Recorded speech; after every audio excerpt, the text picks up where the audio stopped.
There's no zero indigenous population. Like, Well, you could argue there was one, yeah, the first people there, whoever they were. But I mean, even there, do we know? Because were they not just clubbed to death so that the next lot stole their goats and uh, wow. okay. Here we go.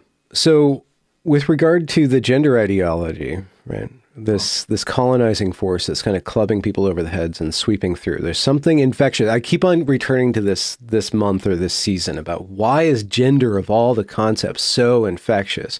It could have been anything, but gender just captures the imagination, and maybe it captures the imagination specifically of white, affluent, waspy kind of Mhm. white people at this point. And there's a lot of different theories around that, and about the oppression Olympics. How do you gain cred as a kid if you're just normal while you queer yourself? And there's Yeah. those different forces. And then feminism and men's rights and the battle of the sexes has kind of just gotten to this messy place where we don't have a stable form of masculinity to give to the sons, or a stable form of femininity to celebrate with our daughters. And so there's a lot of displacement. But there's also a positive thing about gender, I think, that is mythological or symbolic or archetypal, that is kind of like feeding and pulsing at the heart of this. That's just kind of a theory. Oh yeah, I think that it's a big problem when people do this stupid. It really is. I'm sorry, it is stupid. Like, there's no such thing as trans. If we just stop saying it, it'll all go away. What are you talking about? Like, these things are inherently very, very interesting anyway, what it is to be a man and what it is to be a woman beyond. I'm not entirely determined as a man by my biology. There's other stuff going on. It's culturally sensitive. It would be different for me if I were Japanese.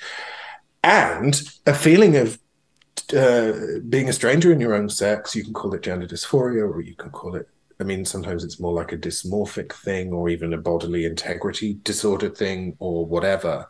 That's real. That's real. I had that.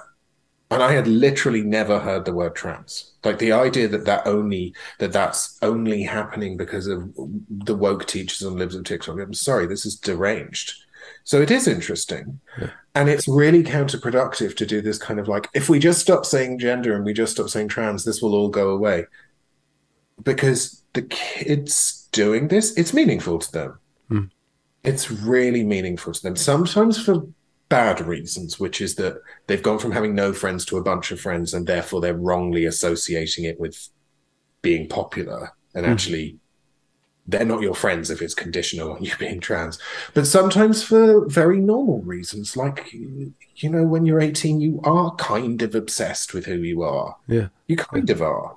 And that at the minute, what's scary is it's going into two things: the pharmaceutical surgical stuff, but then I would also argue the anti-family, anti-parent, and in particular anti-mother stuff, Hmm. because that is breaking people, Hmm. people I know, people I love.